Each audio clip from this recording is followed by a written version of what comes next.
Details చూద్దాం. ఎన్నికలు సమీపిస్తున్న కొద్దీ తెలుగు రాష్ట్రాల్లో రాజకీయాలు హీటెక్కుతున్నాయి. అగ్రనేతల పొలిటికల్ పంచులు ఆటం బాంబులా పేలుతున్నాయి.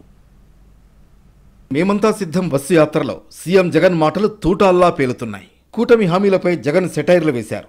మోసాలు చేసేవాళ్లను నమ్మొద్దన్న జగన్ సూపర్ 6, సూపర్ 7 అని మభ్యపెడుతున్నారని అన్నారు. చంద్రబాబు హామీలు నెరవేర్చాలంటే 1,40,000 కోట్లు కావాలని, అది అసాధ్యమని చెప్పారు సీఎం జగన్. చంద్రబాబును మరోసారి నమ్మితే పులి నోట్లో తలపెట్టినట్లే అని అభివర్ణించారు. కానీ ఈరోజు సూపర్ 6 అంటా ఉన్నాడు చంద్రబాబు, సూపర్ 7 అంటా ఉన్నాడు చంద్రబాబు. వాటికి ఇటువంటివన్నీ కూడా కలుపుకుంటే మొత్తానికి చంద్రబాబు నాయుడు గారి హామీలు 1,40,000 కోట్లు దాటుతూ ఉన్నాయి. అంటే జగన్ పూర్తిగా వ్యవస్థను పూర్తిగా ఎటువంటి కరప్షను లేకుండా, ఎటువంటి వివక్ష లేకుండా 70,000 కోట్ల రూపాయలు ఖర్చు చేసే పరిస్థితి జగన్కే చాలా కష్టంగా ఉంటే, ఆయన సునాయాసంగా నోట్లో నుంచి చెప్పేటి అబద్ధాలే కదా అని 1,40,000 కోట్ల రూపాయల గురించి చెప్తా ఉన్నాడు అని అంటే ఇక దాని అర్థం ఏమిటి? అందరినీ మోసం చేసేదానికే కదా. అటు టీడీపీ అధినేత చంద్రబాబు సైతం కూటమి అభ్యర్థుల కోసం ప్రచారాన్ని హోరెత్తిస్తున్నారు. సీఎం జగన్ పై విమర్శనాస్త్రాలు సంధిస్తున్నారు.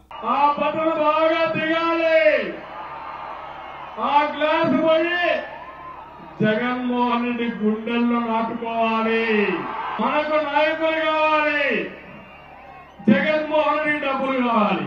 జగన్మోహన్ రెడ్డి గంజాయి బ్యాచ్ కావాలి. బ్లేడ్ బ్యాచ్ కావాలి. గొడ్డలు పట్టుకొని తిరిగే వాళ్ళు కావాలి. నాకు మీ గుండెల్లో ఉండే నాయకులు కావాలని మీ అందరికీ తెలియజేస్తున్నా. ఇటు తెలంగాణలోనూ లోక్సభ ఎన్నికల ప్రచారం వాడి వేడిగా సాగుతోంది.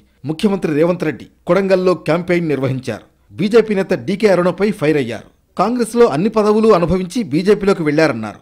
ఏళ్ల తరబడి కష్టాల్లో ఉంటే తమను పట్టించుకోలేదని విమర్శించారు. పాలమూరు రంగారెడ్డి ప్రాజెక్టుకు డీకే అరుణ జాతీయ ప్రాజెక్టు హోదా ఎందుకు తీసుకురాలేదని ప్రశ్నించారు సీఎం రేవంత్ రెడ్డి. 75 ఏళ్ళు మరి కష్టాలు ఉంటే మమ్మల్ని ఎవరు పట్టించుకోలేదు. ఇవాళ అరుణమ్మ బయలుదేరింది. నేను బీజేపీ జాతీయ ఉపాధ్యక్షురాలను. మంచిదే అమ్మా, కాంగ్రెస్ ఉన్నంతసేపు మంత్రి పదవులు అనుభవిస్తుంది. కాంగ్రెస్ కార్యకర్తలు భుజాల మీద పోసి నేను ఎమ్మెల్యేని చేసి మంత్రిని చేస్తే మంత్రి పదవి అనుభవించి ఇవాళ కార్యకర్తల గుండెల మీద దాన్ని బీజేపీలోకి పోయినాం. ఈ జిల్లాకు సాగునీరు ఎంత అవసరమో మీకు తెలుసు. నరేంద్ర మోడీ 10 ఏళ్లు ప్రధానమంత్రిగా ఉంటే పాలమూరు రంగారెడ్డి ఎత్తిపోతల పథకానికి జాతీయ ప్రాజెక్టు తేలేదు. కానీ నువ్వు భారతీయ జనతా పార్టీలో జాతీయ ఉపాధ్యక్షురాలు పదవి తెచ్చుకున్నావు. దానివల్ల నీకు లాభమైంది, నీ కుటుంబానికి లాభమైంది తప్ప మా పాలమూరు జిల్లాకి ఏమన్నా ప్రయోజనం ఉందా అని నేను అడుగుతున్నా. మొత్తానికి ఆంధ్రప్రదేశ్, తెలంగాణలో టాప్ లీడర్లు క్యాంపెయిన్తో దుమ్ము రేపుతున్నారు. ఎండలను సైతం లెక్క చేయకుండా ప్రచారాన్ని దూకుడు మీద కొనసాగిస్తున్నారు.